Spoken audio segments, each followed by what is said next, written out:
Peace, peace, peace, peace. Another late night in the astral realm. Yes, I bless it. As the Pioneer went into operation at midnight. At midnight. So we come into the session today to tap in. Yes, I. So I'm going to begin with, I was going to begin with temple building exactly. This is another edition of temple building, continuing temple building 1. But I'm going to start with a drawing here. Well, no, let me start with temple building, and then I'll come back to that drawing. So peace to all those who've been catching, and this is directly to do recordings, to lock it in, so that later, those who have the time can go back and review and catch it and see what's going on. So peace to all those who've been. All right. So we got it going live already. So peace. All right. So the stage is here is we're gonna continue from where we left off with temple building. We're gonna touch where we stopped, where we came to the stage here. And what we're doing is we're giving the divine symbolism, which is the language of nature. And when you get deep into the language of nature, you understand the mathematics of nature. And then you understand that while this realm that we deal or dwell in, there's science to it, but there's a lot more to it. So we're going to break down today why we are touching the demographics of this symbolism. So usually when we begin in temple building, we usually start most of the students off with a story of understanding. And that was in first degree. So those who had heard the recording or followed the live under first degree, you know that the first degree, our story, started where we described man in several different phases.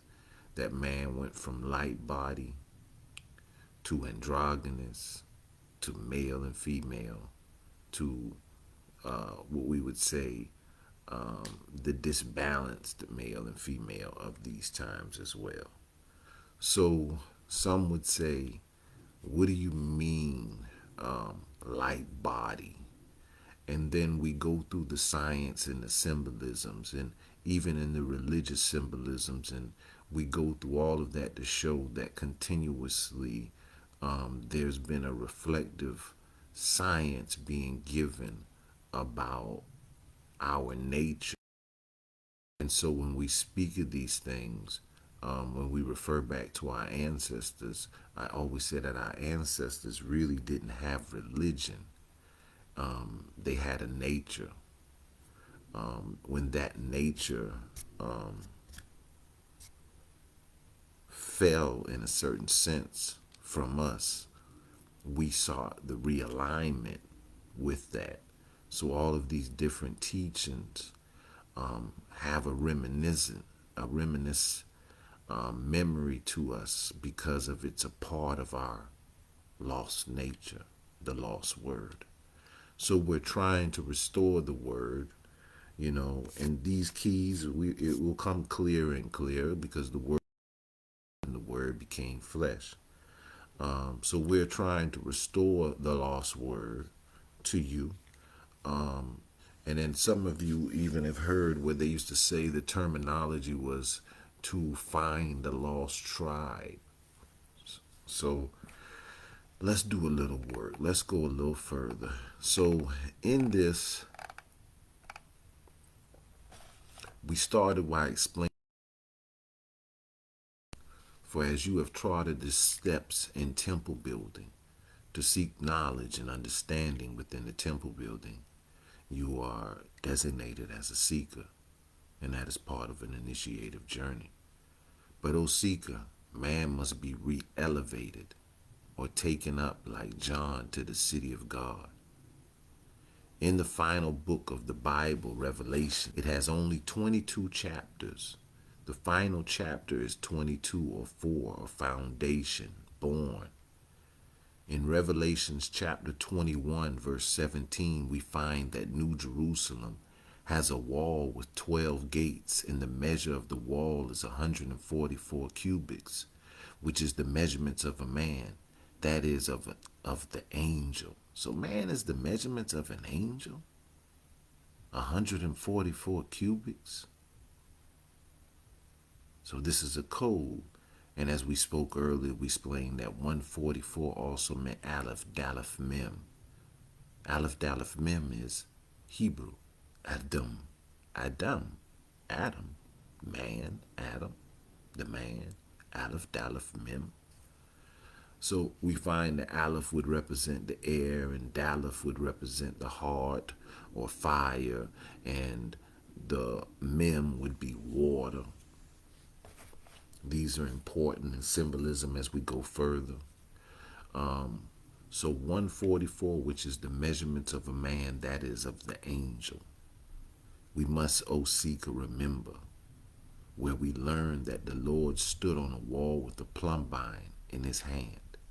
We reflect now that foundation is 360 degrees, a 9, and the wall measures 144 equals 9. So the Lord stands on divine mind with a tool applied to erect the wall upright. So within foundation, or in Eve, is the throne of God. So now I want you to listen to these words because I want you to understand this. So the plumbine is a tool used to make the wall upright. And if divine mind is standing on it, divine mind the divine mind is going to erect it, and it is the measurements, this divine mind, this foundation is within this. So if Eve represents matter and this physical world, and the plumbine, so there's a correction process. There's a correction process to make sure to make the being upright. Now, I'm going to go a little further in this. And as I go a little further in this, I'm going to leave from here because, I had a little build with some of my brothers the other day. And I went into a symbolism, and I realized, certain things we think on regular basis, but it is not clear to the minds of the people. So I'm going to go to a symbol, and I'm going to come back to this. Now listen what I said here.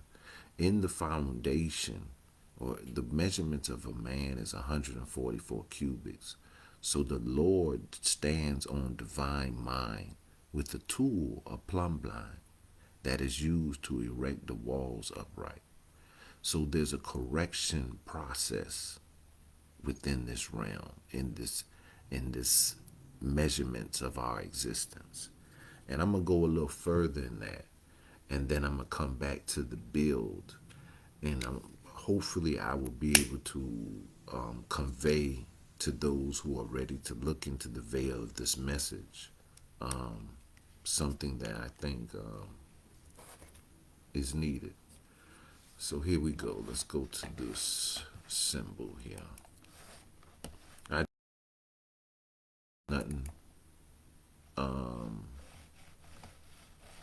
It's nothing that it's gonna Well, you're gonna want to understand it. So let's look at this. Now, here at the top of this picture, at the drawing, it's just a line, and you see the wave. And in most of our talkings, and people know this is called like ebb and flow. Some people say when they see the symbol, it makes them think about frequency, energy, which is correct. This symbol is a very important symbol. This symbol is the measurements of our travels. Somebody say, huh? So when we given this symbol is a measure of our travels. Now, this symbol represents a 3. But there's a 3 up and there's a 3 down. I want you to understand that now. There's a 3 up and there's a 3 down. Yes, it is. Yes, it is. So let's go here. At this first stage, you'll see a star right here. And in the star, it says that the star implodes. The star implodes. Now, this was supposed to say black hole. I don't know why it looks like that. My bad, I wrote it fast. Just took a quick picture. So this star implodes. And when a star implodes, it doesn't explode outward, it explodes inward. And in that inward explosion,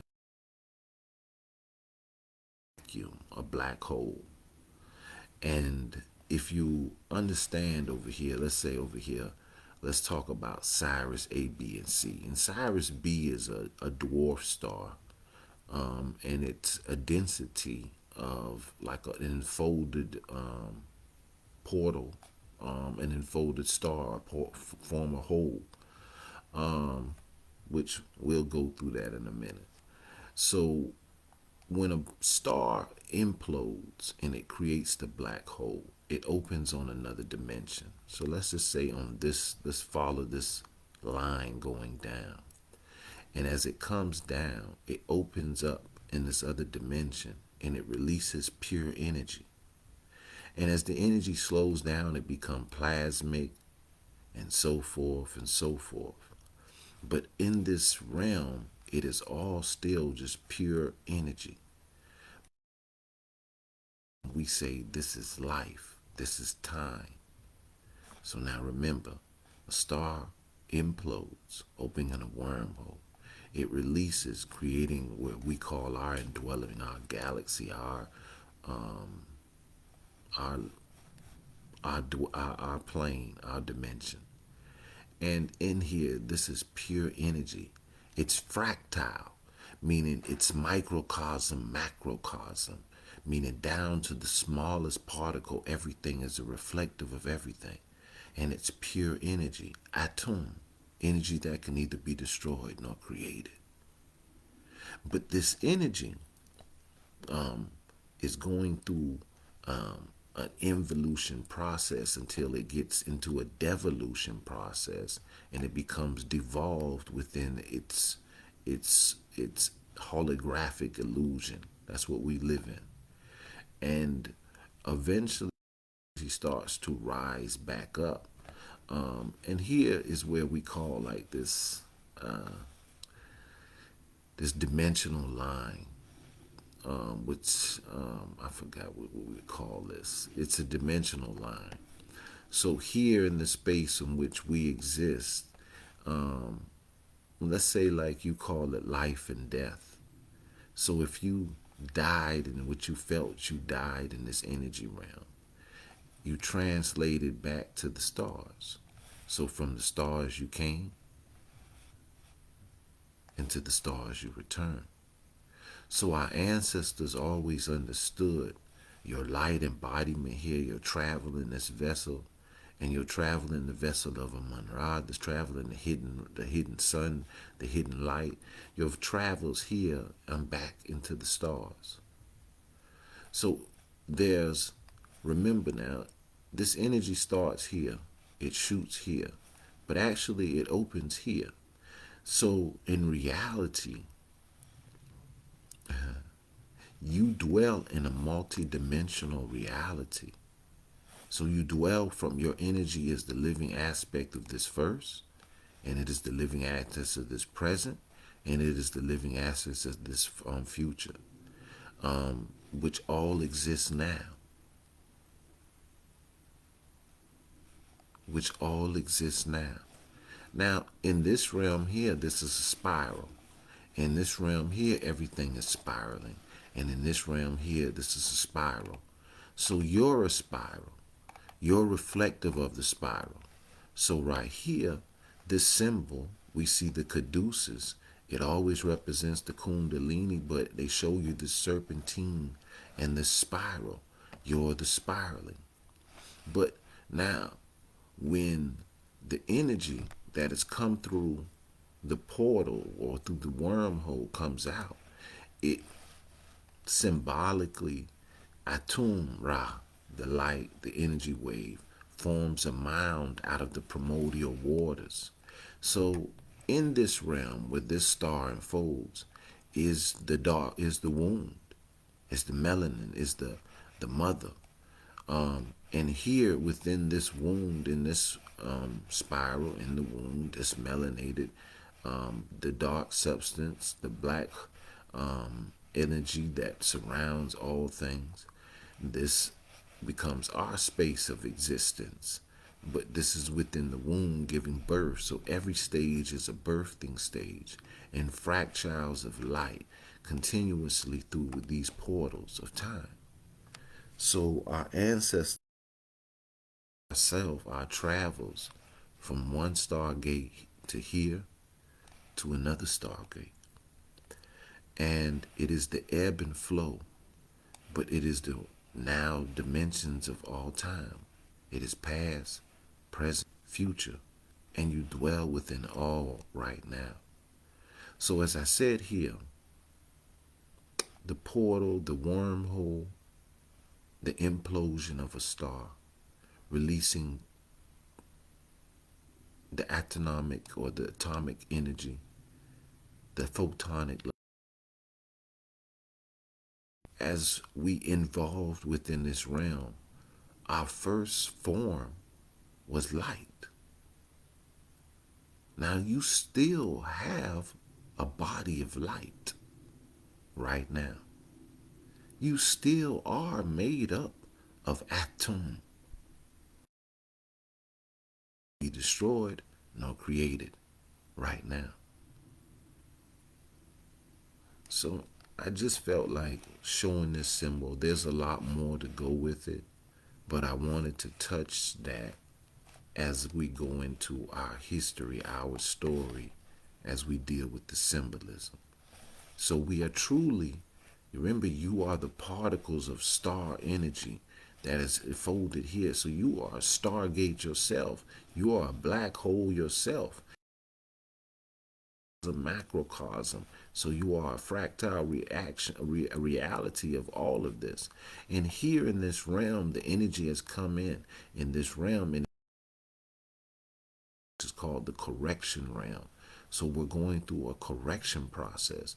We're learning. The consciousness is evolving. The consciousness is awakening. The consciousness is going through like an initiation process.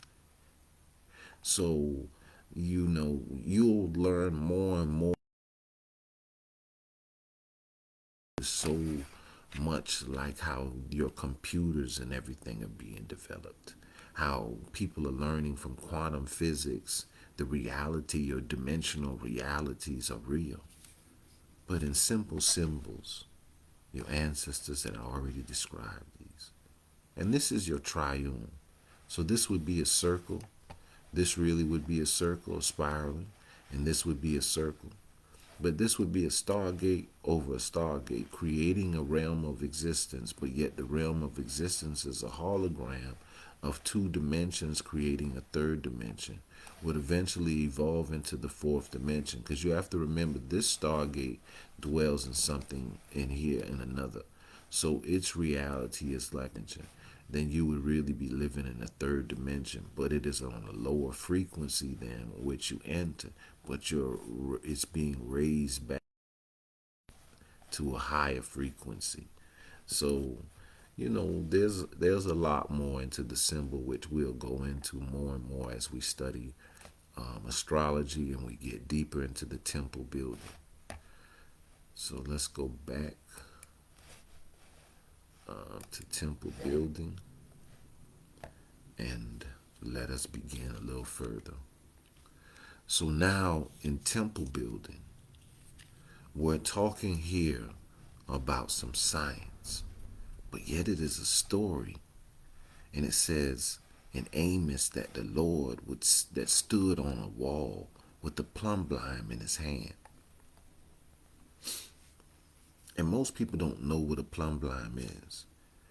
And the Rastas, we know His Majesty did a symbol with his hand that represented a 6-point star, but yet it is also the symbol of a plumb line.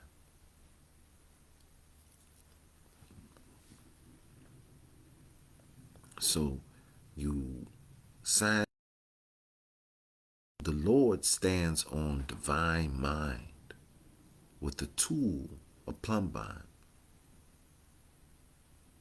that is used to erect the wall to be upright. In Islam, they say there is no greater planner than Allah. So the correction in life, the answers, the stages that humanity has to go through, there is something there divinely unique brings to consciousness. And we see it today. We're a witness to this. So within the foundation, and remember we started as the foundation is the 4. So it represents matter, Eve, your physical reality. But the same thing that deceives you is the same thing that holds your answers. So within the foundation, or Eve, is the throne of God, or of the Lamb, how they want to say it, or of Christ. So how is the throne of God within Eve? How? So, O seeker, to evolve in the realization of this cipher, you will have to study. We will now to give another key to the cipher. In Exodus chapter 26 and 27, O seeker, you will find that the tabernacle erected in the wilderness by Moses is divided into 3 main portions: an outer body, a sanctuary, and the holies of holies. The holies of holies and the Ark of the Covenant have been ciphered upon greatly. So reflect. The holies of holies was 10 cubits long by 10 in width and 10 in height, being a perfect cube. Now, many of you have heard me when we talk. Perfect cube. What you mean, Lazarus? Well, you have 6 sides. A cube has 6 sides. It has a top of your head. It has a bottom of your feet. It has a right side, right arm. It has a left side. This is how many? Left side, 4. It has a front, chest, 5. It has a back, your back, 6. So you are a 6-sided being. You are a cube. And you are a perfect cube. Now, inside of you, you have a 7th realm. That's the inner realm. So that means you are a 7-sided being in all reality. But yet you are a cube. All right. So even in the studies as we did in symbolism, we know that Osiris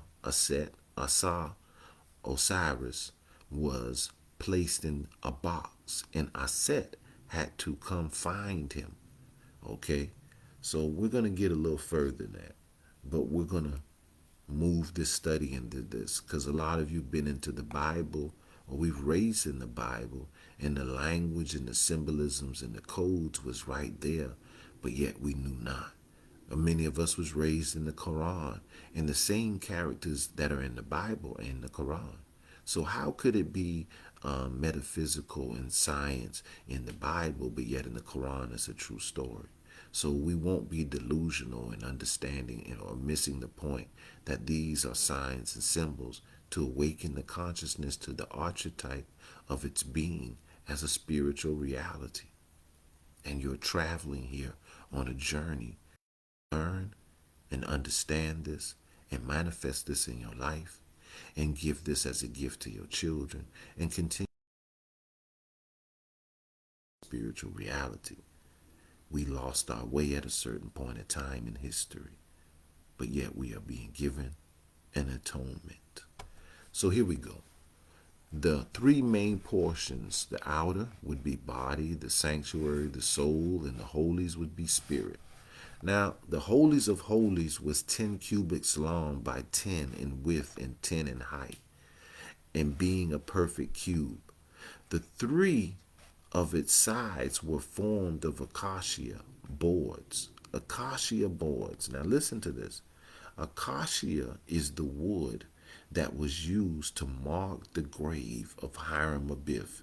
It is the shittim wood, the wood used to create the Ark of the Covenant as well. So the three of its sides were formed of acacia boards covered with gold, and the fourth side being formed by the veil being suspended in 4 pillars. Okay, now gold represents spirit, right? But spirit is eternal, or the atom, the energy in which we dwell in, or the energy in our existence. The atom is a 3 as well, and it is spirit because it is energy that can neither be destroyed nor created. It is eternal. It is an eternal substance. So when we talk about that, we talk about the atom or the spiritual reality being the 3, the triune, the Trinity. But when we talk about, or we talk about matter, so the fourth side being formed by the veil. So the 4 elements are formed by the veil being suspended in the 4 pillars. I want you to like hear the science. So I'm going through it, kind of reading it, trying to give you an understanding to hear the science. So when we look at this, if we go back to, let's just do this. Let's look at this because I want to come back and forth. Let's say, and let's say this is the atom in a different form, right? So this is neutron, proton, but this is electron. And this is the movement of electricity. This is a light place. This is the electron is this is where you dwell at, right? But you have a neutron and a proton. But this here where we're actually dwelling at becomes veiled in a 4. So the movement of the electrical being becomes veiled in the 4 part. The veil is the 4 forms of matter: water, air, fire, earth. I'm just trying to give you a perspective to kind of keep looking at this wording in a higher dimension. So here you live in the veiled world, but it is just pure light energy. But yet it is turned into matter, material. So that's your veil. All right. So it's more than that, but I just wanted to kind of make the mind look at that. All right. So the veil of the temple. Oh, let me go up. I'm messing up. No one was permitted to enter the holies of holies except the priest on an annual day of atonement. Atonement. At one, atonement. To atone mental. All right. We a symbol now, and it is a cube, and it has 6 sides, as man has 6 sides. And the Kaaba stone, Islam, has 6 sides. And the Kaaba is veiled. The veil of the temple, the veil of Aset, of Isis.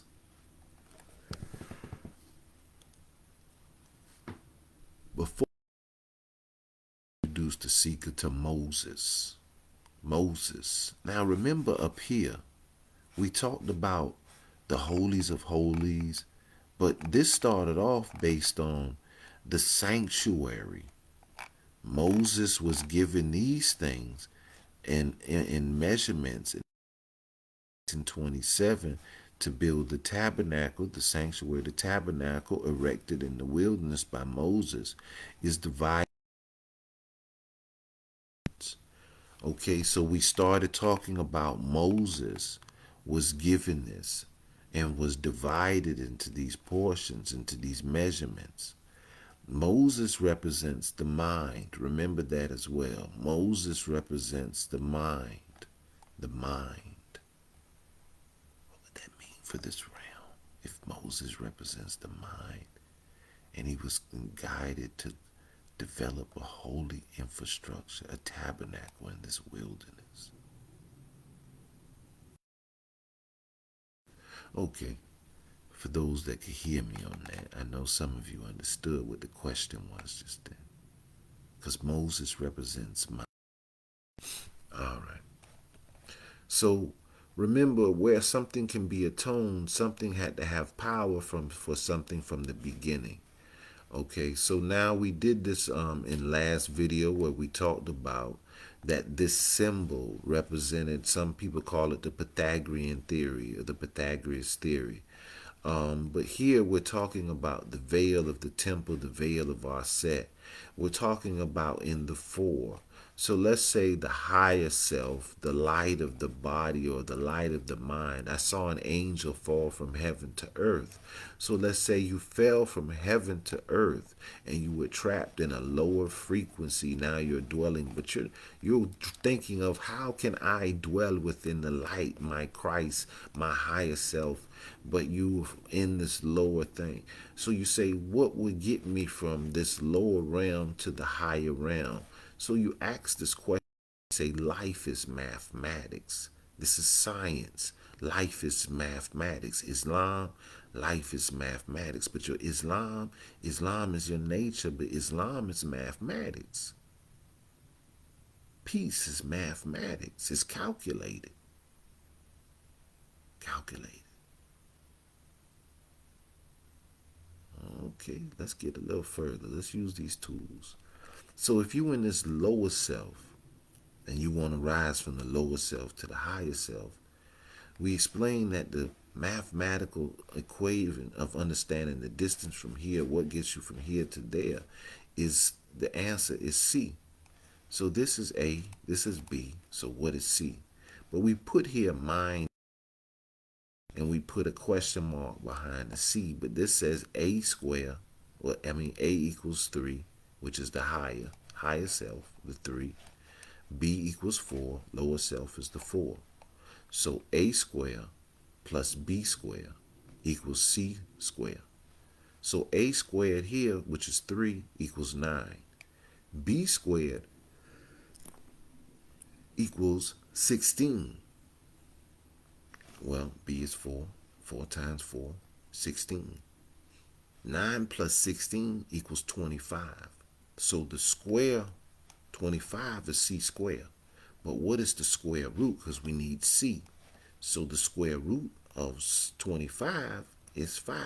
Because 5 times 5 would be 25.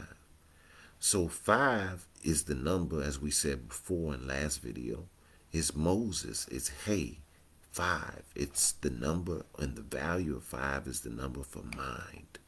In supreme mathematics, 5 is the number of power. Power.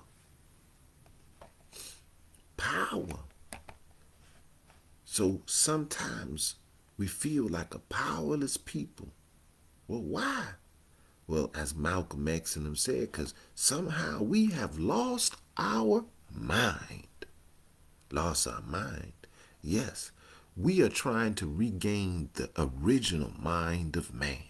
What was the original mind? The original mind understood the science and understood wholly in its mind its divine reality. So it embodied that in its being. And so when we were taken away from our history and from the truth of our science, our mind was disconnected from the truth of itself. And we lost our mind. So we lost our being. And now we search for that being. That's the soulmate. That's what all of our hearts are longing for. The true soulmate. The prototype. The prototype of our being. What are you talking about, Laz? The prototype. Proton. Remember, because you're trying to get back up to your higher self from your lower self. But we talked about in our three that the three represented spirit, soul, and mind.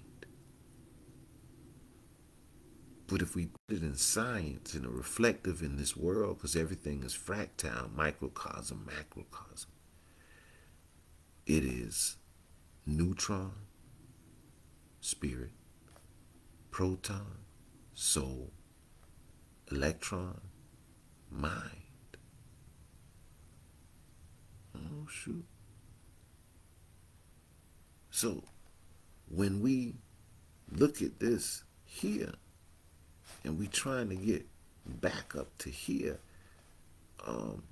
we always talk about, they say, what is it to gain the world and lose your soul?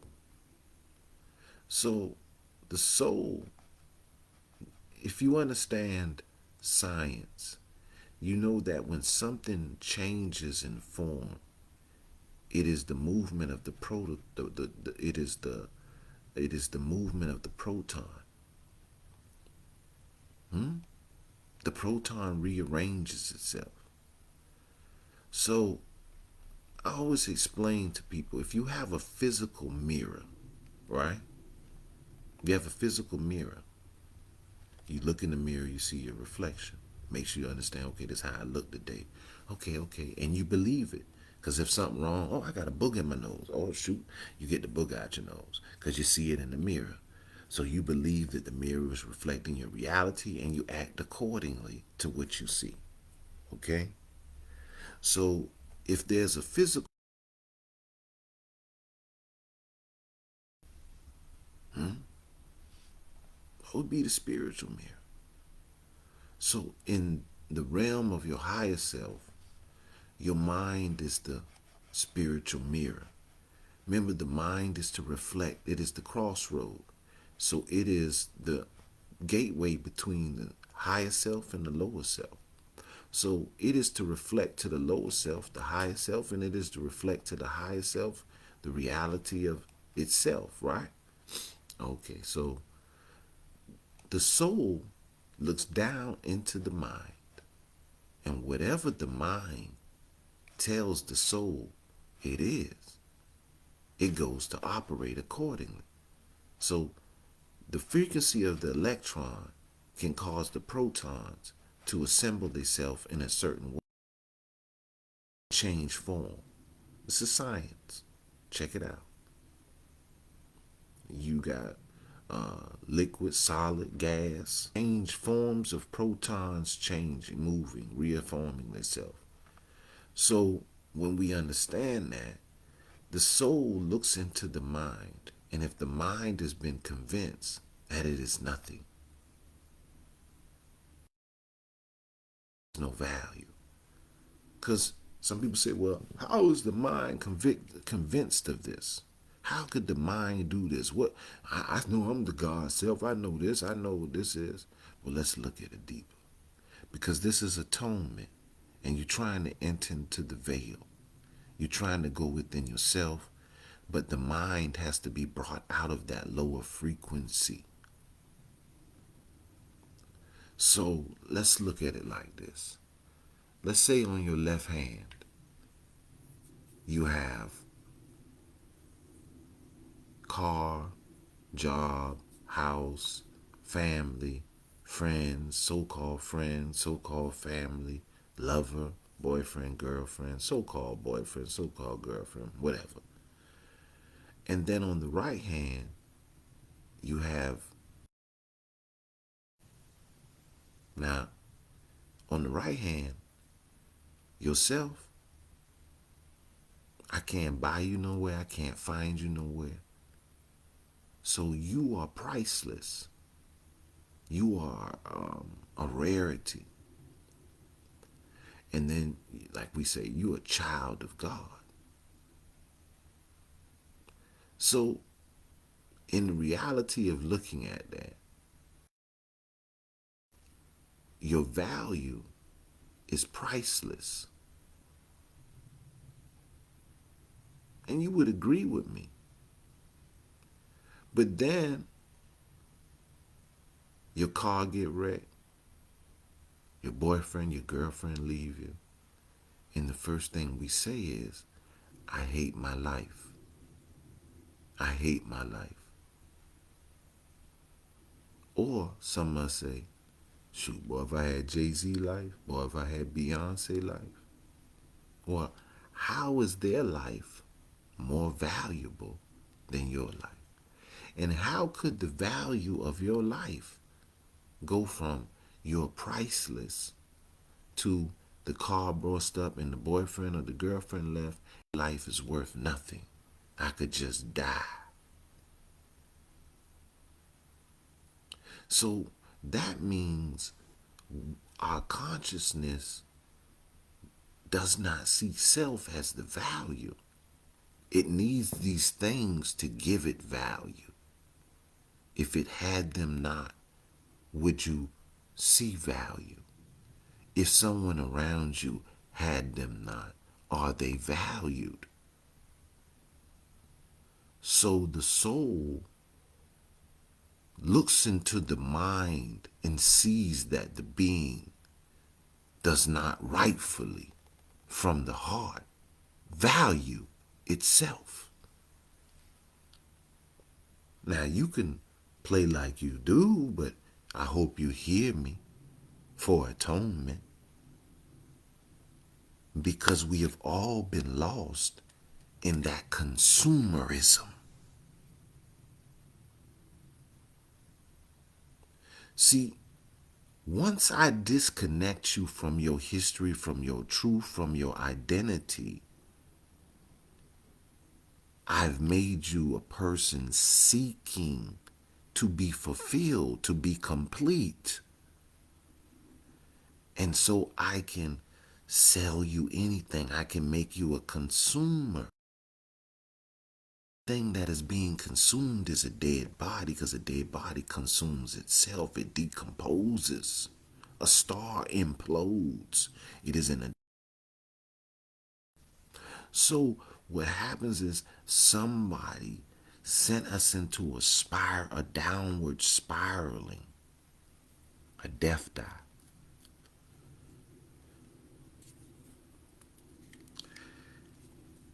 And we grab on things to feel existence and not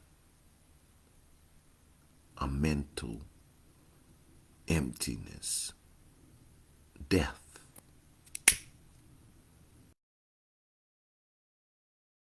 Oh yeah, time running out. We feel pressure. We feel, but that we're made up of atoms, which science told us is energy that can neither be destroyed nor created. So we don't feel eternal. We don't feel eternity within us, part of us, as us.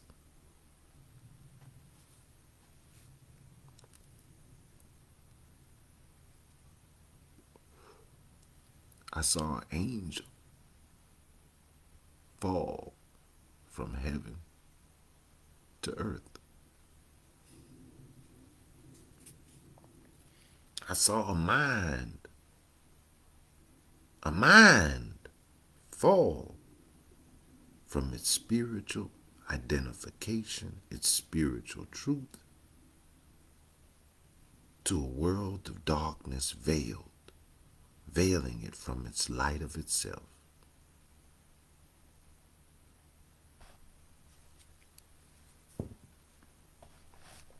Let us continue. So we see mind climbing Mount Sinai, mind Moses, leaving the lower self, entering into the spirit, the presence of God. Oh yeah, I see it. I see you climbing that mountain. Because as the mind starts to understand that you are essence from here, you are essence in here, and you are essence in here, you is the omnipresent. You is eternal energy. You is multi-dimensional being. You are a multi-dimensional being.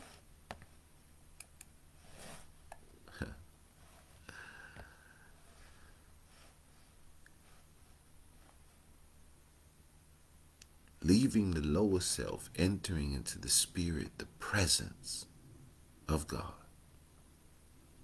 Free the mind. And having to come down because lower self won't keep the law or the wall, the foundation. This is also called the Pythagorean theory. Yes, O seeker, open your mind and see the language of angels, for we speak in signs and symbols. As we keep traveling, O seeker, we then see the Ark of the Covenant in the Temple of Solomon, in which we have reviewed and maybe will need to review again to overstand this eastern direction. Remember, eastern is within. That is where the sun rises. Okay? The Temple of Solomon, as well as the Tabernacle of Moses, represent the constitutional makeup of man, the 7 constitutions, and the Trinity, spirit, soul, and body. Let me go back up here so we could look at spirit, soul, and body. Spirit is spirit. Your mind, your emotional body, your astral body. This makes up your soul body. Then your body is made up of your life force, your breath in your blood, and your physical body. This is your 3, but this is your 7. 3 plus 7 is 10. And 10 plus 12, where you get 12 from? Remember we talked about the 12 zodiac influences. The 12 zodiacal influences that correlate with all of this. So that's your 22 codes. All right, let's go back down. Again, we are all vibrating energy, atoms, and energy that can either be destroyed or created. All right, so moving a little too fast. Okay. So as we keep traveling on Seeker, we then see the Ark of the Covenant in the Temple of Solomon, in which we review and maybe will need to review to understand this eastern inner direction. The Temple of Solomon, as well as like the Tabernacle of Moses, represents the constitutional makeup of man, the 7 constitutions, Trinity, spirit, soul, body. Man has eaten the fruit of deception, and now he cannot see his divine garment. They see themselves to be unclothed, but they are the image and likeness. So, O seeker, in overstanding the principal things of Melchizedek, a king and priest, we unravel Solomon's temple with Boaz and Jashin. Plus, we are taken to the tree of life.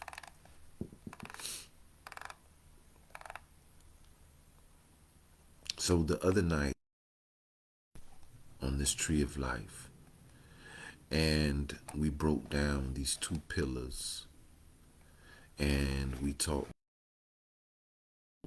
how the tree of life makes up the middle pillar, the third pillar.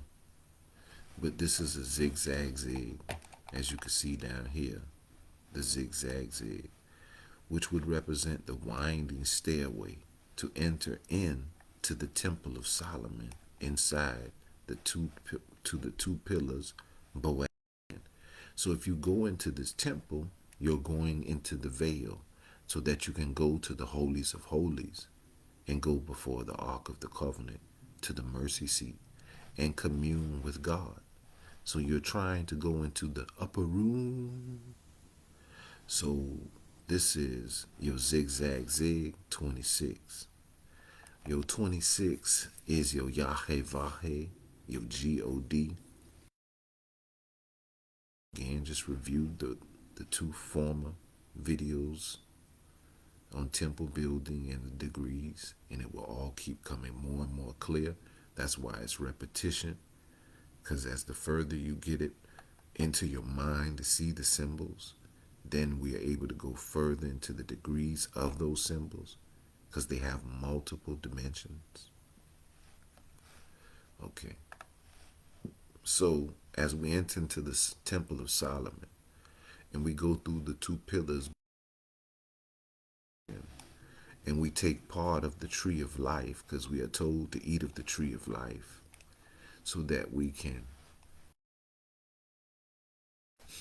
So the other day we explained that the middle pillar is called the path of the Messiah, and that the mathematics of this middle pillar, 1 plus 6, 7 plus 9, 16 plus 10, 26. So the middle mathematics of 26, and that 26 is a code. And being that 26 is a code, it's like, it's heavy.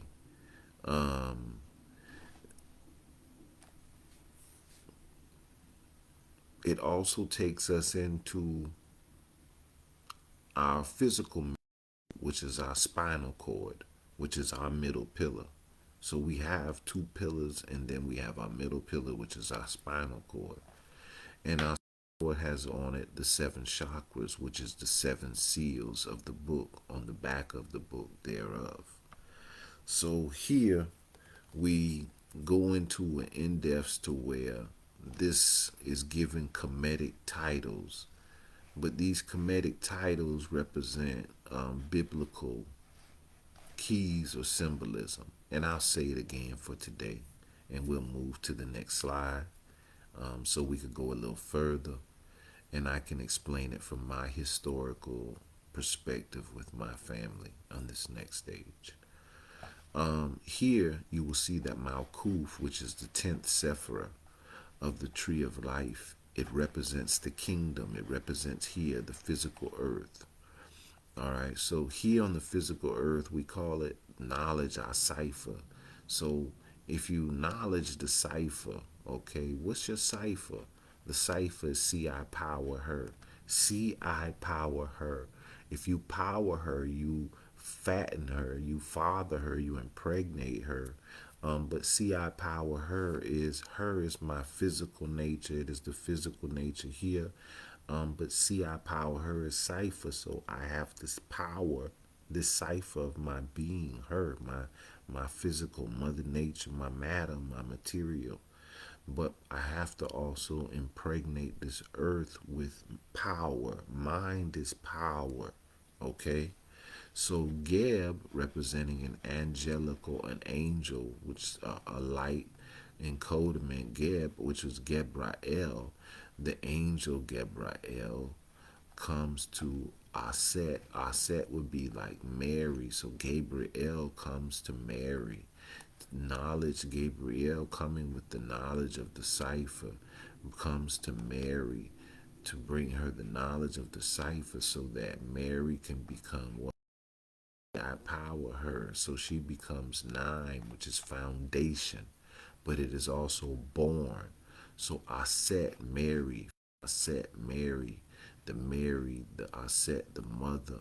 So the angel comes to the mother and he tells the mother, you shall, this is, gives her knowledge of the cipher, you shall give birth to the son. And so here the sixth Sephir is Heru, it's Teferet, the beauty. It is the Heru, it is the Christ, it would be the Son, it would be the Jesus. So the angel Gabriel comes to the mother gives birth to the Son, but the Son leads you to Asa, the Father, the Kether, the crown, the heavens, the Asa, the Kether, the crown. So this is your New Testament in the cipher right here. This is your Bible, your Quran. This is science. This is something dealing with the archetype and the science of your being.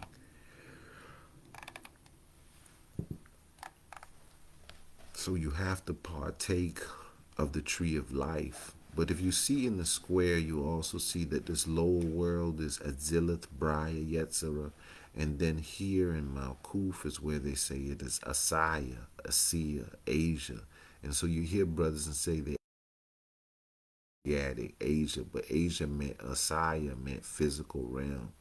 But it's also a derivative of what would be the word Isis. So it's the mother, matter, mother, the mother of all living things. So as we come to this next, this symbol meant a lot to me because as I was raised up into this knowledge, I was brought this symbol. And when I was first given it, it looked just like it is, a bottom of a boat. And so I was given to it under the Royal Arch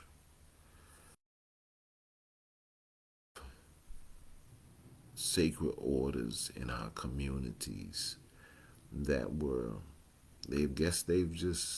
our elders, we lost a lot in time. And so there were keepers of the way, boat builders. But as they told you, they were boat builders, but this was also the royal arch symbol. And they were keepers of the way, the royal archway. But they were the boat builders, the travelers. And so my grandfather was a boat builder, and they always said that no slave master taught them how to build the boat. And I never understood at first what he was saying, because I was just thinking that was just saying, what it was. But it was like to strike in the thoughts. How could these people have kept this tradition alive? Where did it come from? What were they doing? What was this? So there's always been an order of traditions to keep certain things alive. And here is hidden some of the secrets of the boat building. And this is also in your Bible. Ark. So let's read a little deeper, and then we'll go a little further, and we'll come back into it. So, O Seeker, we see the 10 Sephirs, the spears of influence, the tree of life, and in the 7, we wrote down that 7, 1 plus 2 plus 3 plus 4 plus 5 plus 6 plus 7 equals 28, which is a 10. Then we have 2 tablets, the tablets of Moses, just like 2 pillars. And Moses has 10 commandments. But in the middle of the tablet was Moses. Moses holding the tablet. You always remember he holding 2 with his hands. He's supposed to be in the middle. That's just your reflection, just letting you see it. Who had to rise to the mountain top to receive the 10. And Moses had to go up into the mountaintop. The mind had received the word from God. But when Moses returned, the people were not able to look upon Moses' face without a veil. Wow, he was shining so brightly with light. What does that mean?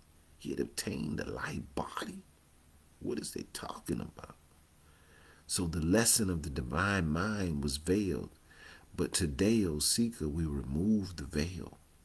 Recall, O seeker, 5, or Moses' mind. Study to show thyself approved. Obtain your power again. Receive your flaming sword to guard your Eden. It is a sacred vehicle. We, O seeker, channel these keys to unveil the knower, who will take life in the ark and preserve creation. Noah's ark is a boat with 3 stories. Genesis 6, verse 16. Genesis chapter 7, verse 10. You will see, O seeker, after 7 days the water came upon the earth. This is a bottom view of the boat or the ark, and then there is the top view. Noah, the son, and his 3 sons are 3 positions of the sun, or the pillars of energy: descending, ascending, mid-heaven, or equinoctial, color, celestial, and the meridian.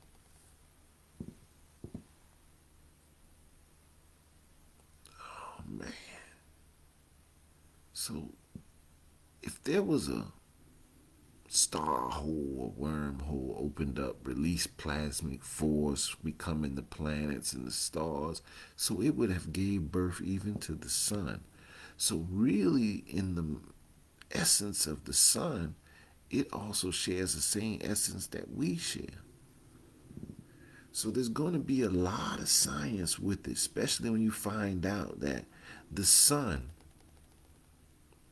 produces light that travels to the earth in 8 minutes. The same amount of time it takes your blood to circulate through your body. 8 minutes. That the sun produces 12 different type of rays, gamma rays and all type of different rays.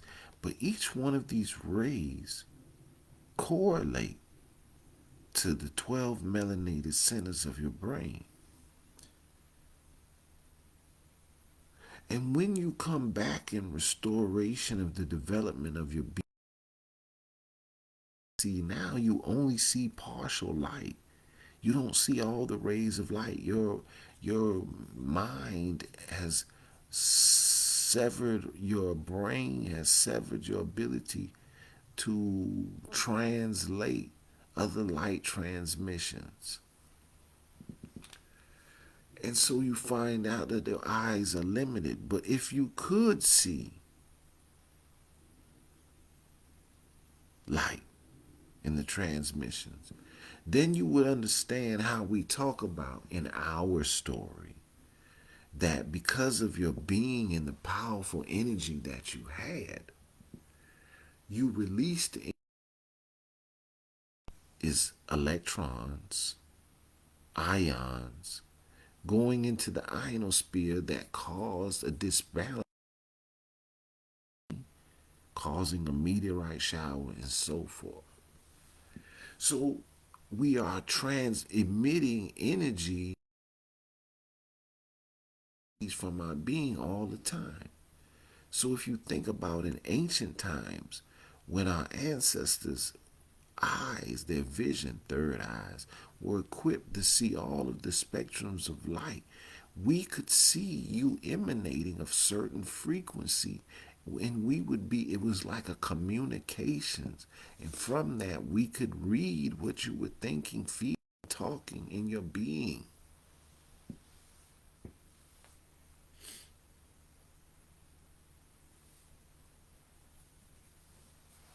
So let's go a little further.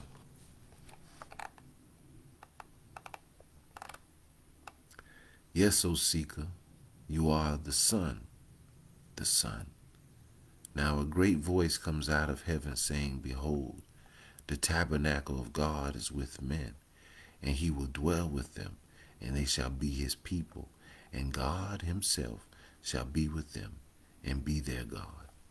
He that overcometh shall inherit all things, and I will be his God, and he shall be my son. As we reevaluate in Revelations chapter 21, verse 19, we find the bride, the Lamb's wife, has made herself ready. The feminine principle, which is the physical manifestation that deceived man for so long, has been made ready. We ask you to ponder, if Christ is the second Adam, then who is the second Eve, the wife of Adam?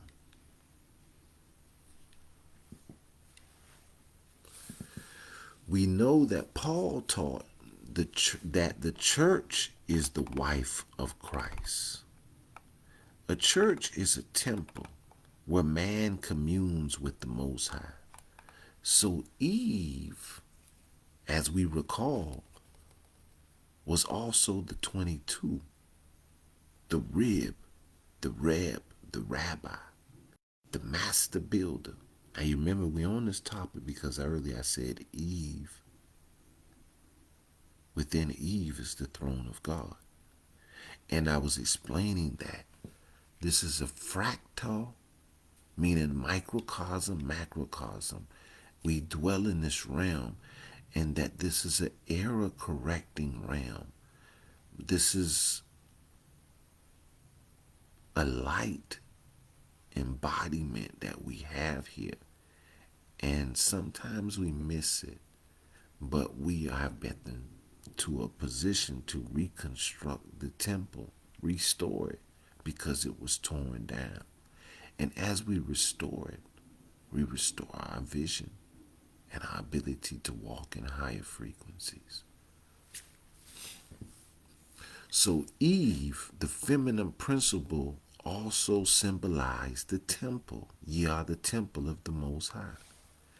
And also we find that the glory of God, Temple of Solomon, the church, the New Jerusalem, all are the same science of symbolism. New Jerusalem comes down out of heaven as a bride adored for her husband. Is this Eve?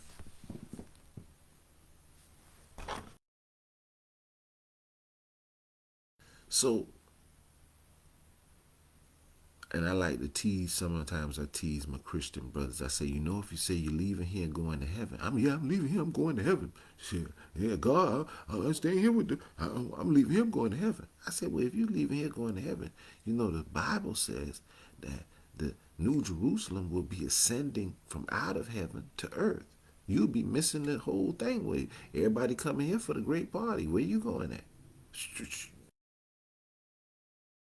You say you about to leave here and go to heaven. It's just a tease. All right, so New Jerusalem comes down out of heaven as a bride adored for her husband. Is this Eve? So we travel to Revelations chapter 21, verse 17 through 19. The measurements of the wall, 144 cubits, is the measure of a man, of an angel. A wall great and high with 12 gates.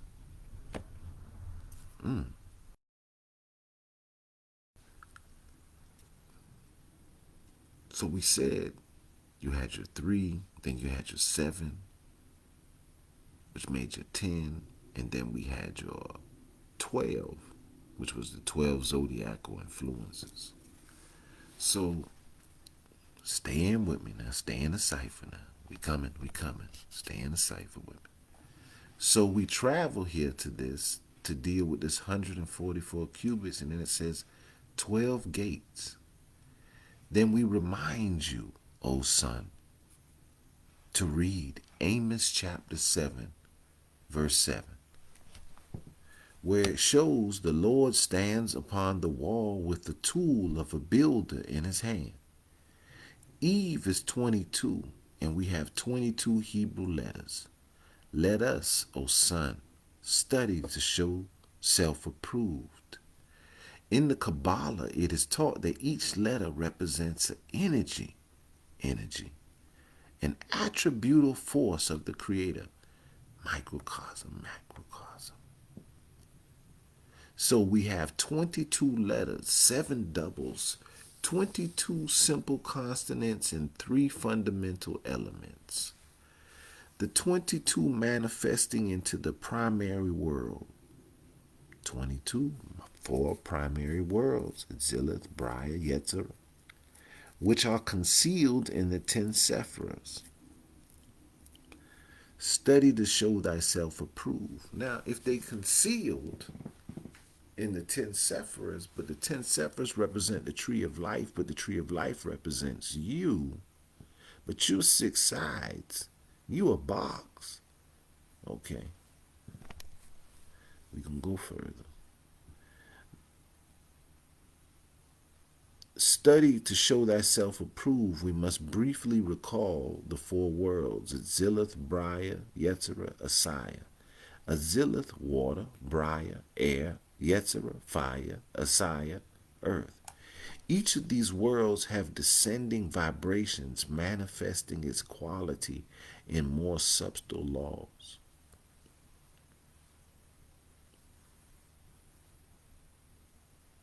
So we said that this is a fractal. This is microcosm, macrocosm, and then everything down to the last particle is the same kind of blueprint, same pattern, same structural symmetry makes up each and every one. 4, we talk about the 7, we talk about even the cells and an atom. All of these things are the same structural formats, certain formats. So the original man,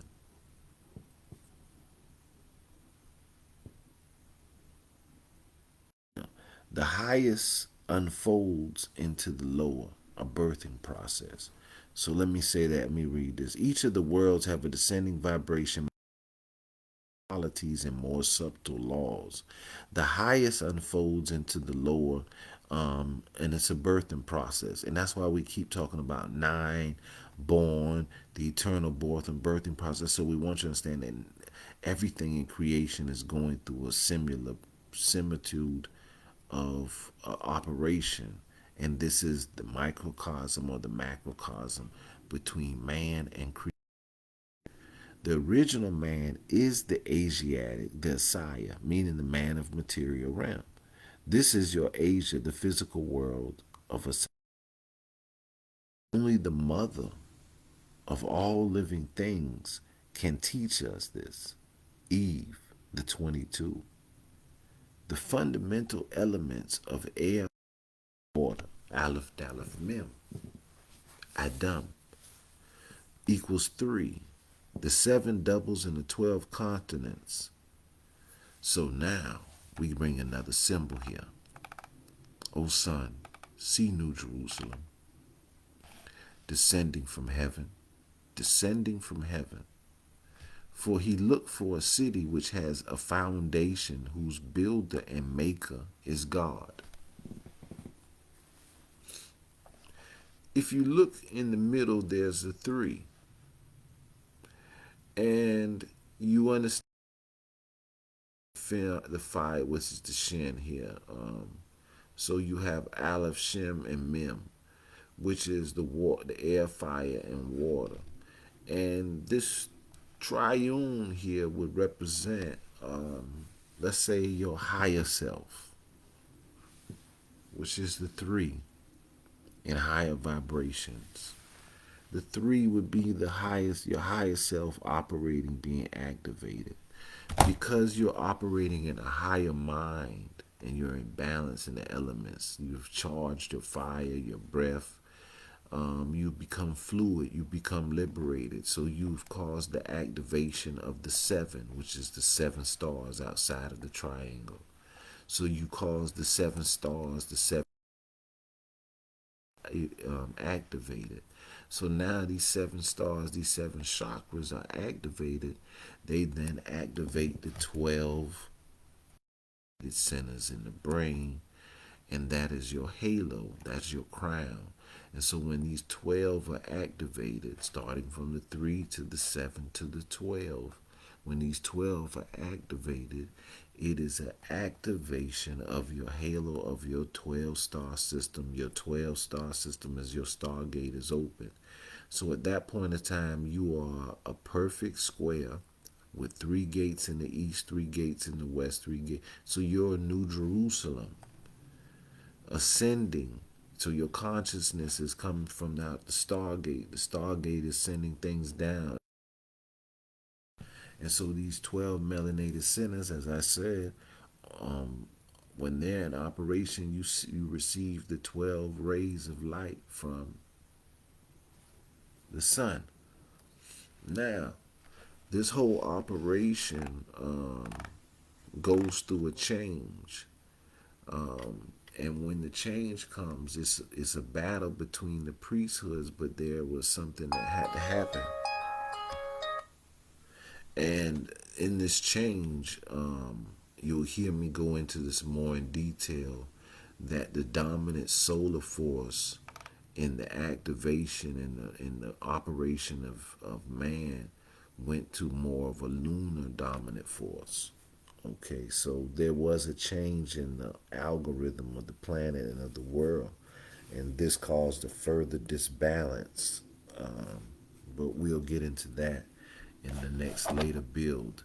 So let's go down to this next stage and let's get into it, because it's going to take us back to the picture, to the drawing, and we're going to kind of start closing out. If they had known from which they came, remember now they're searching for a city, but this, you the city. For if they had known from whence they came, from which they came, they would have not been searching abroad.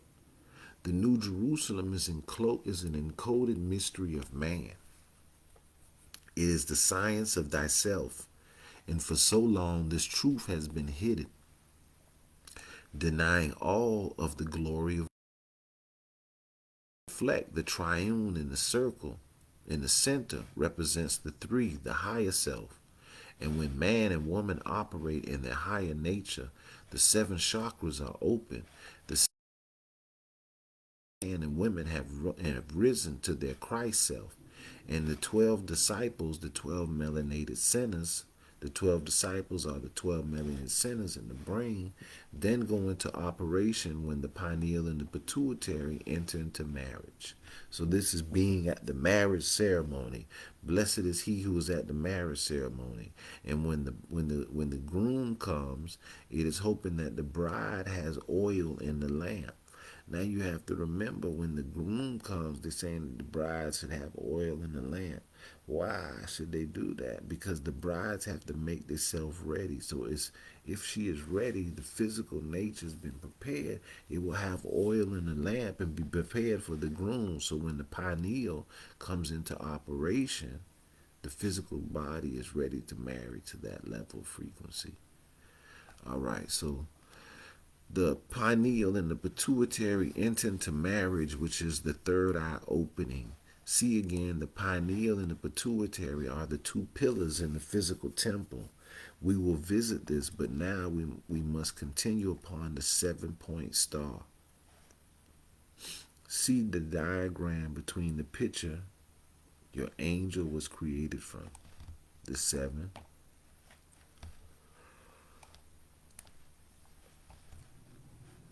So this is your head, you got your arm, you got your wings, and you got your legs and legs. So 144 cubits, which is the measurements of a man, which is the measurements of an angel. 144 cubits squared foundation to raise the 7. Revelations chapter 21, verse 17. When man, O sun, rises.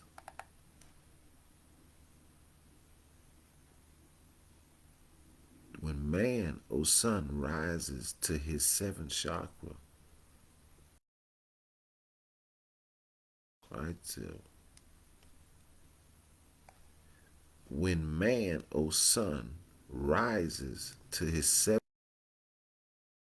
Christ self, you find him as a trinity: mind, soul, spirit. So that's when you go into your higher self. So let's look to this 12 ray dimension, the sun which you're under.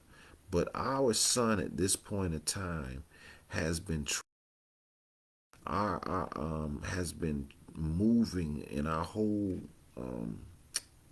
galaxy. Our solar system has been moving in a process, in a precision.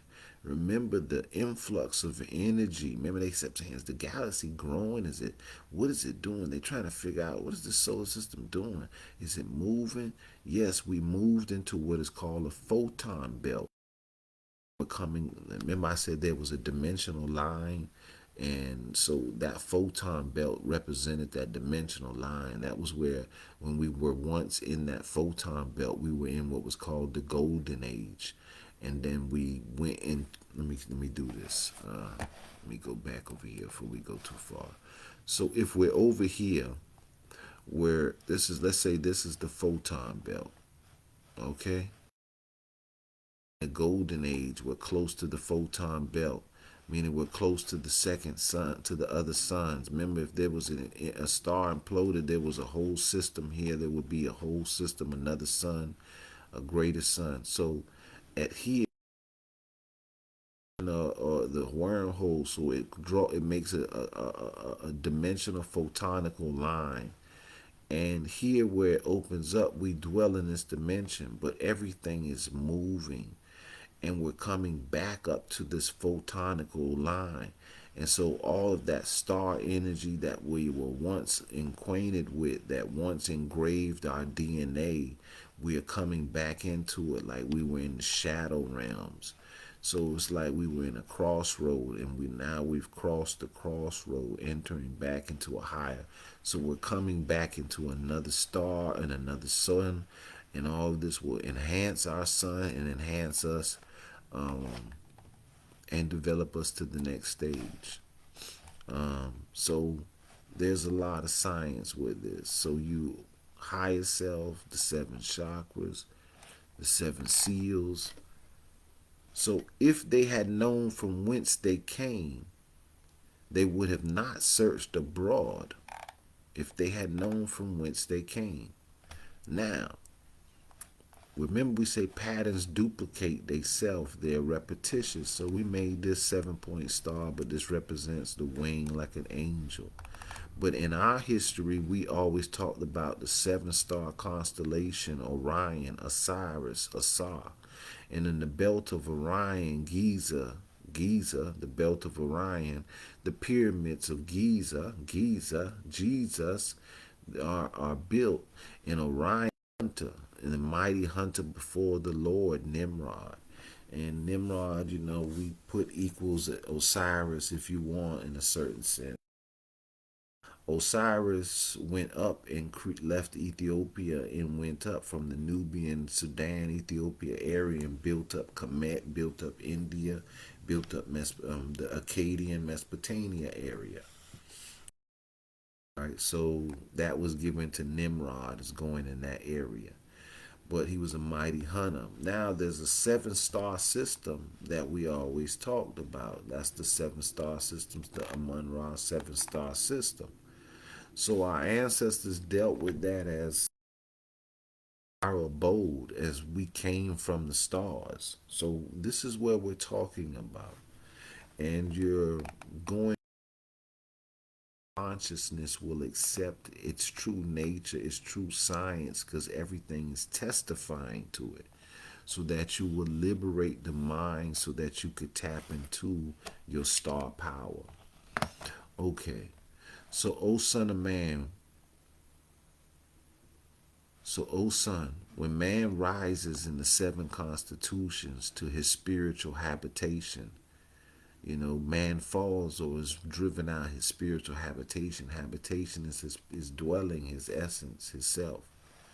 His spiritual habitation of Christ.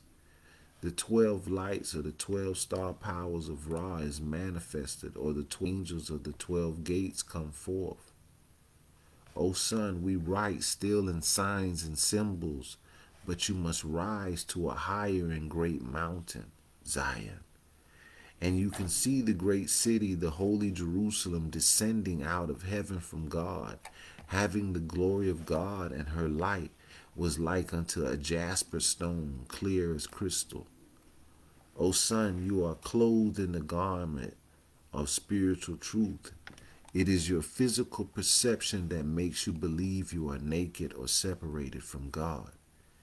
It is this very reason we descended in the physical, to experience the wisdom and the truth of spiritual love. Eve caused us to descend, but we still had a chance to eat of the tree of life. Genesis chapter 3, verse 24.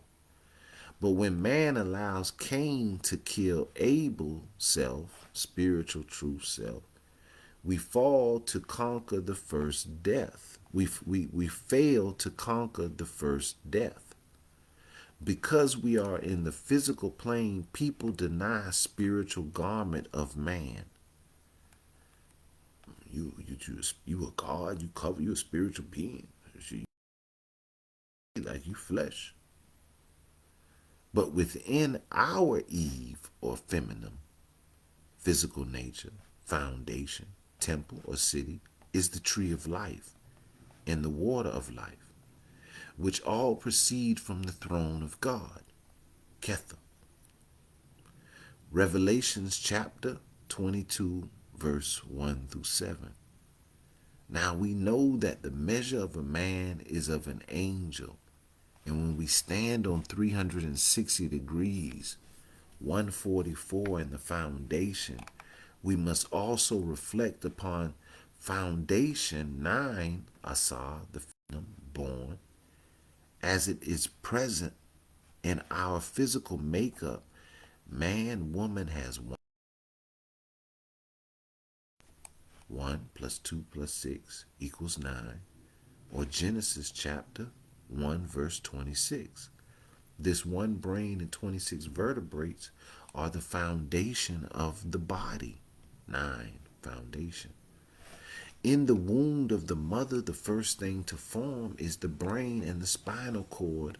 From this to existence, just as the foundation is laid first, and then the whole house can be built upon it. But within this brain and spinal cord is the 19, the mystery number. If you ever read The Final Call, you would see in The Final Call they had this mystery number section, 19. So the mystery number. 19 is knowledge. 19 is knowledge, and knowledge is number 1. And born is 9. So knowledge born is 19. Who had knowledge of the born? Well, remember, Jesus, Yahshua, said, unless you are born again, you cannot enter into the kingdom of God. We will say this king equals crown and dome equals head. Crown chakra is the 7th chakra. We now give you the key to this. The 19th letter of the English alphabet is S, self-savior. For only the Savior will have knowledge born, knowledge of the born process, like Yahshua. Upon the spinal cord up to the brain is the middle path of the temple, with 7 seals, the 7 chakras. In the brain are 12 melanated. that align with the seven chakras when the seven chakras is open. The 12 and the 7 equal the 19. Man, woman, operating in their divine mind, Christ self. They have entered in their Christ self, the city of God, the kingdom of God, the knowledge of God. This is the seventh seal upon the back of the book in Revelations chapter 5. We return to the knowledge of born, for to be born or to enter in requires the law, Law. Law equals 36. Law is 3 plus 6 equals 9. So it is 9. The law cannot be changed, for it is the foundation of all things, and those that keep the foundation, the law, are able to operate the vehicle. And let me see here. As you get to operate this vehicle, your body, at its highest potential, its divine destiny, you come to fulfill the law. And Moses, the mind, gives the law. But Yahshua takes them, or Joshua takes them into the promised land. So the mind comes to of itself, which is the law. And at that time, the being starts to recognize the science of itself as it comes into its being. I am that I am. It operates then as the Yahshua or the Joshua, and it fulfills the law. It becomes the law. These and the Lord God of the holy prophets sent his angels to show unto his servants the things which must shortly be done. Keepeth the foundation. O Son of the living God, we shall set before you the living word. Within the temple is the hidden pillar, the middle pillar, or the path of the Redeemer. In the teachings of the Kundalini, it is the symbol. Its symbol is a serpent. To awaken the Kundalini is to open the seven chakras. The seven chakras is open when the pituitary and the pineal gland work as one. This is the marriage feast, the marriage of the Lamb. Remember, the first miracle performed was at the marriage ceremony, where Jesus, Yahshua, performed alchemy, because we're working in alchemy right now. We performed alchemy, turning the water, emotional body, to wine, to spiritual zeal. The emotional body to wine. Remember, your emotions is part of your soul. There were 6 lead purifying jars of water that were turned to wine. Your first 6 chakras are turned from water to wine, so that you can partake in the marriage ceremony.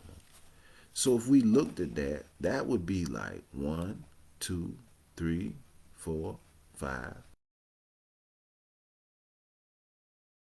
Your 6 chakras, did I count that right? Yeah, that's 6. So your 6 chakras, right, open up or transform so that then the pineal, which is your third eye, can then be married, become as one. So we also know that The 6 represents the 6,000 feet that water can rise from the earth before it falls back down to the earth. So emotions can only rise so far that higher spiritual realm. You have to be unattached, detached, unbound. Your heart cannot be weighed down. So you have to make sure that your heart is light as a feather, or the emotions will stop you from partaking in the marriage ceremony. All right. In Buddhist teachings, there are 7 bodies of man: Atman, Buddha, Mana, Kama, Prana, Linga, Stula, Sairya. So this ain't something that's just in one area. This is many areas. So over here, we put your 7 chakras, and we put the 12 melanated centers, so we could have the 12 plus the 7 equals 19. To explain it, that is the 19th letter of the English alphabet is self-savior. So when you operate in the 19, when you've raised your kundalini up and you've opened the third eye and did these things, you're operating in the 19, self-savior. In Egypt and Kemet, the symbol of this middle pillar, the kundalini, was and is. The 7 chakras make up the middle path, the path of the sun, which is Shin, Messiah, to dwell within the 12 melanated brain centers and that tie into the spinal cord. The halo, or the 12 disciples, are the 12 centers around the brain. For info on the 12 centers, read or visit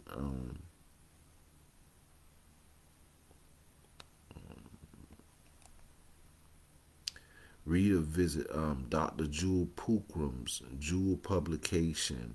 Dr. Jewel Pookram, I was trying to think of the video. I think it is the 7 circuits of the brain.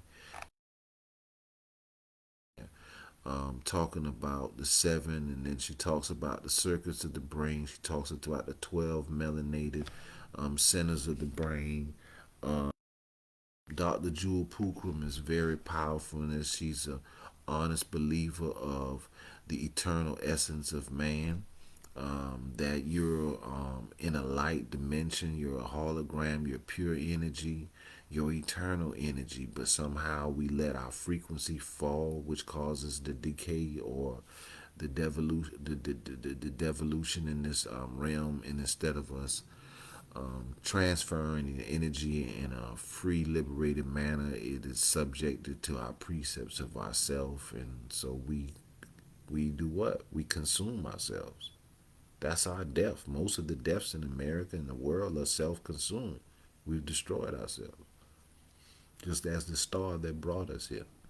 Okay, so let's keep traveling a little further now, and we will close out right here. And this is just to bring us into something.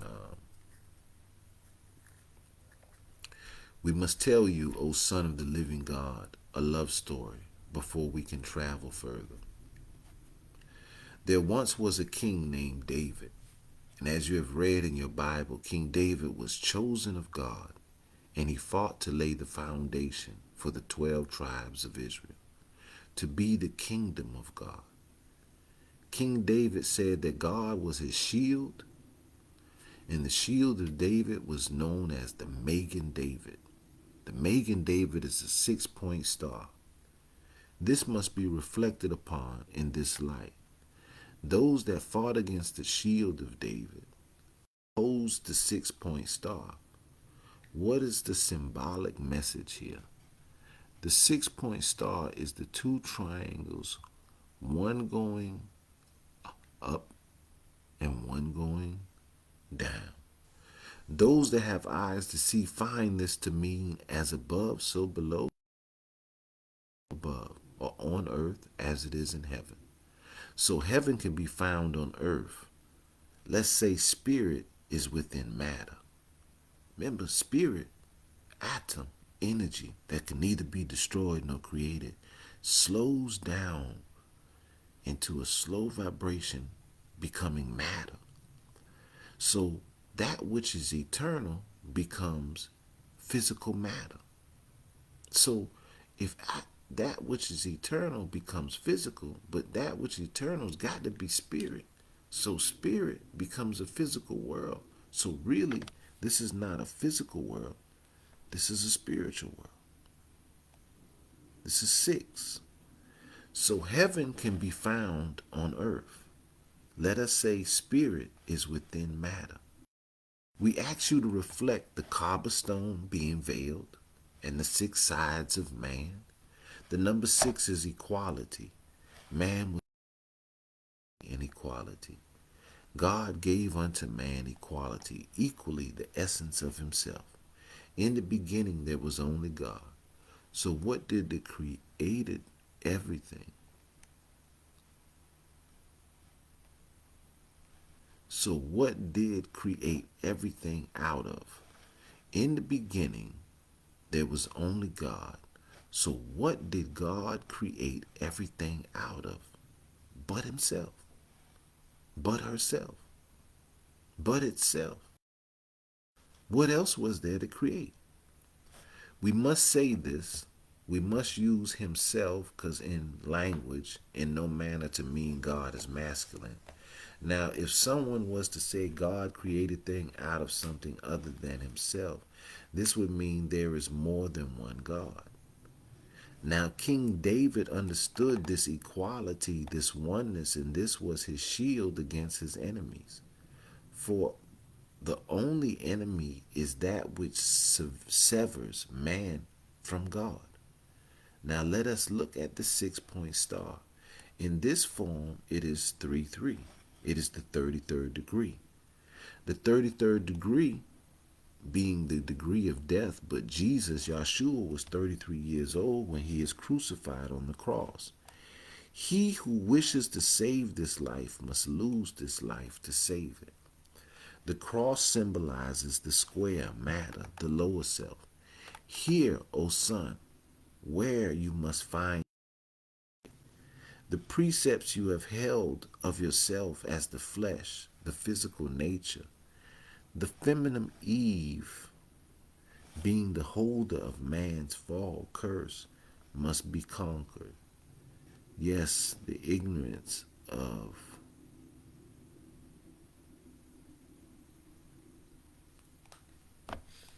so let's get to this last part and let's close this out now.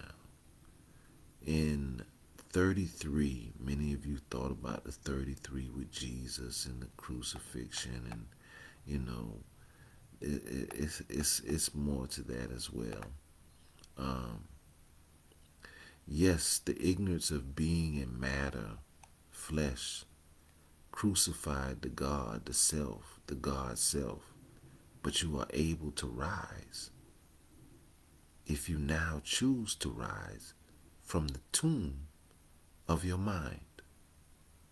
Remember we said, what does it take to come from that lower self to the eyes of the mind? Your cross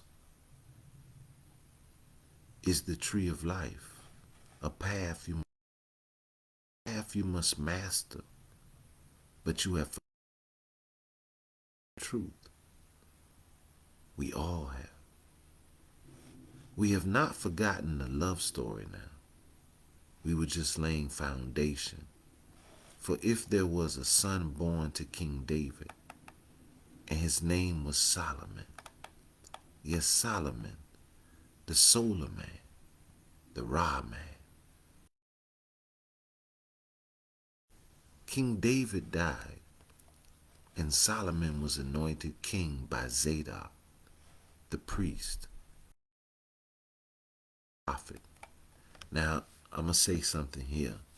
When you learn in the studies, you'll find, when you hear the term royal arch, so we use it as royal archway, the royal, it comes from the Qumran sect, the keepers of the doorway, the keepers of the way, the followers of the King of righteousness, Prince of peace, the Melchizedek, Malachi being king, and Zedek. So right here we're dealing with king, priest, and prophet.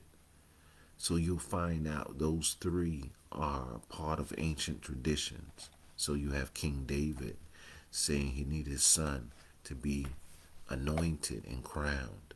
So the term is for you to be crowned. There has to be a king, there has to be a priest, and there has to be the prophet. So we have here king, priest, and prophet.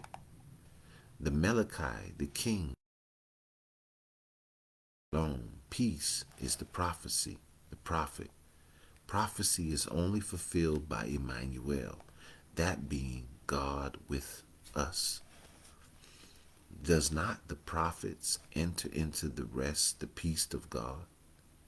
Some call Jesus the Son of God and others a prophet. It is the same thing once you know the keys. Why argue with people over very little understanding of the truth? But let us move on. So King Solomon was crowned and was known as the wisest and the greatest of all kings. This King Solomon's spirit self was even heard of in the land of the Queen of South, Queen Sheba. Queen Sheba, we must cipher. Sheba means seven. The house in which the sun shined upon is seven. There are seven chakras, Kundalini energy, and the Kundalini energy is in the south. And the south must rise in the seventh heaven, the chakras, the crown chakras. We are not trying to confuse you, so we ask you to reflect on all of the keys slowly. The queen of the south, and the queen of the south must rise, but she is the seven. So the seven must rise. So the seven must rise to the seventh heaven. So the chakra energy, the kundalini must rise. King Solomon is spoken of in both the Quran and Ethiopia, the Kibra Nagas. In these texts, the story of King Solomon building the temple has been moved to many Ethiopian myths. It is taught that King Solomon was building the temple to hew. So Solomon in his wisdom took a baby bird and he placed a pot over it to see how the mother would retrieve. The mother tried to pick up the pot, couldn't pick the pot up. Let me say this for my brothers and sisters who understand our roots. It was a black iron steel pot. Okay? Baby was covered by it. And the mother couldn't get the baby from under it, but the baby was crying. Flew to paradise and returned with a branch from the tree of life. She dropped it upon the pot, and it split the pot and released the baby bird. The mother goes to the heights of paradise to free her baby. This should be a very great key for you. King Solomon, older man, then uses, I can't walk away from that. The mother goes to heights of paradise.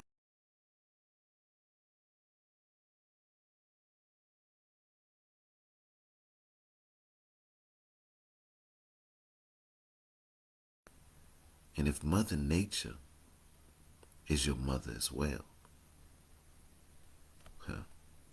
King Solomon then uses this wood, this branch, this wood, to hew the stones for the temple. What? Hold up, Ross. You just told us about that there was this special tool called the shamir. And the shamir was what they used to hew the stones. But shamir was really hamir or hiram. But the mother flew to the heights of heaven, Hiram, and she brought back a branch. But they tell you a branch off the I'm the branch of life. I'm a branch too. Okay. I'm getting ahead of myself. So let me get back to reading. Solomon took this branch to hew the stones for the temple. Then on a trip upon his flying carpet, Solomon returned to his palace to only notice one of his birds had not returned. When the bird did not return, it told Solomon of its great queen of the south and of her wealth, wisdom, and beauty. King Solomon was intrigued with what he heard, and he sent a message by Tamarin, a merchant of Queen Sheba. Queen Sheba was intrigued by the offer of Solomon and began to form her caravan to travel to see the king. As Queen Sheba traveled to see King Solomon, Solomon had summoned an angel, a spirit, a jinn, to bring him Queen Sheba's throne. The throne? Hold up now. Because we done did some symbolism on throne. So we got to look at the symbolism on the throne. The throne of the seven, the throne of Sheba. Solomon sent for them to bring the throne. The throne of Sheba is brought to Solomon, the solar man. But it was said that Queen Sheba had a goat's foot. So Solomon had the outer court made of glass and covered with water. So to lift up her dress to walk to enter in. Solomon could, so when she went end to end, Solomon could see if she really had a goat's foot. Now we must reason upon this because Queen Sheba is the seventh. So she represents the temple, the physical nature that rises to see this king of glory. But before entering in, she must go through the waters and reveal. So Solomon is spirit up here. And then you got soul, mind, then you got the emotional body.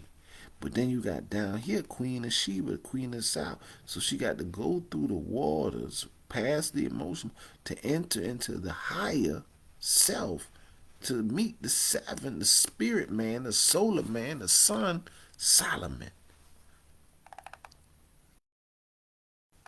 Now I'm going to tell you, I want y'all all to go and watch this brother's videos. Do not slip on him. So as we go in this, we're talking about the seven and Sheba and the seven bodies.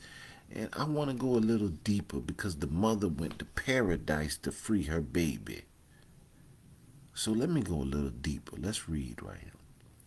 And I was saying I want you all to go listen to this brother on his videos, this brother A.A. Rashid.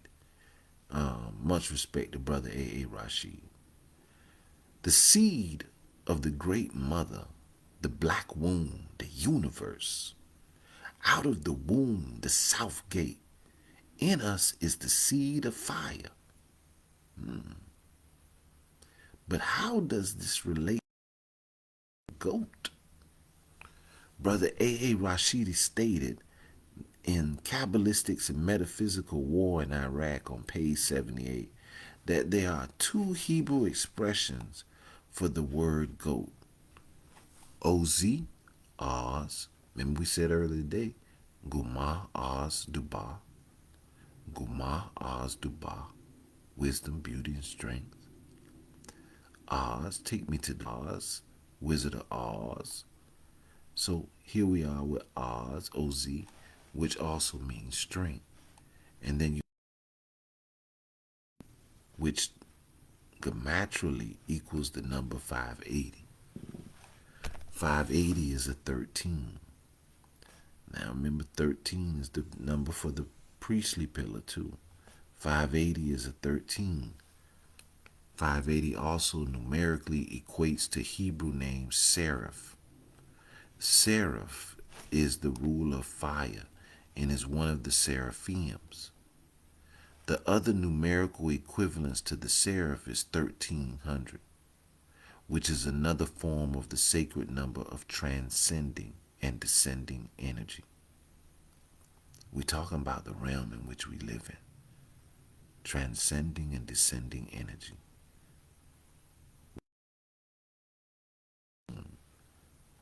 Between heaven and earth, spirit and matter, which is 13.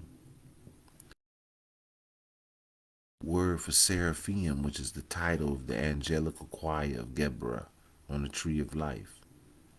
In the third Kabbalistical world of Yetzirah, the Seraphim means the flaming serpent. These serpents work in the world through raising of the Kundalini, the coiled cosmic energy existing in our spine. When Kundalini is raised, pineal function is activated, and man's physiology becomes a doorway to the astral world, or the Kabbalistical world of Yetzirah, where destiny is initially traced. So a lot of you lost your and your roots to your destiny. You lost connections to the roots of your being. You lost the knowledge of yourself. The Seraph, the flaming serpent in the book of Isaiah, the Seraphim, is a winged serpent just like the caduceus. The original word used by the Gnostics and ancient and original keepers of truth until the Malachite priest in Egypt changed it at the Council of Chalcedon was the word Serapis, which was the word of Messiah or Christ in the Bible. So we see that Messiah Christ way in Hades as the devil, while the ungodly rule the world. The doorway was hidden. Therefore, this world has been forced to dwell as the home of the ungodly. Why would the door be hidden and the knowledge of it described as a devil? Remember, we're talking about a goat here. Is this why the spiritual healing powers have been faded from the earth? We see the queen, the Eve, rising to the king, the higher vibrations, to hear consciousness crossing over the waters of emotional body into the higher self. So Solomon and Sheba represented metaphysical teachings of rising and crossing over, just as the Hebrew meant those who have crossed over. So when Abraham is called the Hebrew, it is not his race. It was describing a spiritual. For this Melchizedek gave Abraham the bread and wine. So who are the children of Abraham? Those who cross over, rising to their higher self. We must continue now. When Queen Sheba began to walk upon the glass in the water, her foot, the goat's foot, touched the threshold of the wood. What wood you talking about, Lazarus? You've been talking about so much. I'm talking about the wood that when Solomon put the pot over the baby bird, it made the mother bird fly to the heights of paradise to free its child, and it brought back a branch. The branch was part of the tree of life, and the branch was dropped on the iron pot, and the iron pot cracked open, freeing the baby. Freeing the baby. You ever heard somebody say, "Boy, I'm going to put your name in that pot. I'm going to curse you." So this branch was dropped on the pot, and it freed the baby bird. And Solomon took the wood and he hewed the stones, and then he took the wood and he also made it a part of the threshold at the door of the temple. So when Queen Sheba began to walk upon the glass and the water, her foot, the goat foot, touched the threshold wood at the door, and it was healed as she entered in. The wood was the wood from paradise, the tree of life. The bird had brought and we used to hew the stones of the temple. We must cipher the goat foot so you will overstand why we have stated that the door was hidden away in Hades, devil. So my brothers and sisters, I know you see this symbol, and what I will do here, I will close here. I will ask you to make sure that you try to watch out for when I come on, or it will either be this time or early in the morning. I will come on probably midnight with the pineal gland or after, or I will come on early in the morning. So we are on page 25. So I will ask you to tune in with me next time as we talk about this image and we go a little further in the temple building. But I hope that some of the information and the degrees of knowledge that have been given to inform you that you are a Stargate. See the symbol right here on this goat's head? That you are a Stargate. And I wonder why they got a light moon, a dark moon. It's going to be more of that. People have given you definitions, but we're going to kind of clear some other stuff. Times come. So, in divine love,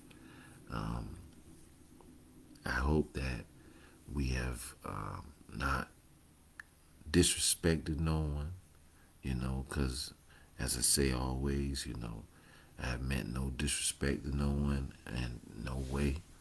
And this is just trying to build to bring divine unity and understanding the hidden codes and those things that have brought us to the stages of life in which we are in. Peace, love, and divine blessings. Remember, as we go out, you are an eternal being. You are a dweller in multiple dimensions, and you are traveling from Stargate to Stargate. You are a star being. Peace and love and divine blessings have joined me. Stargate knowledge.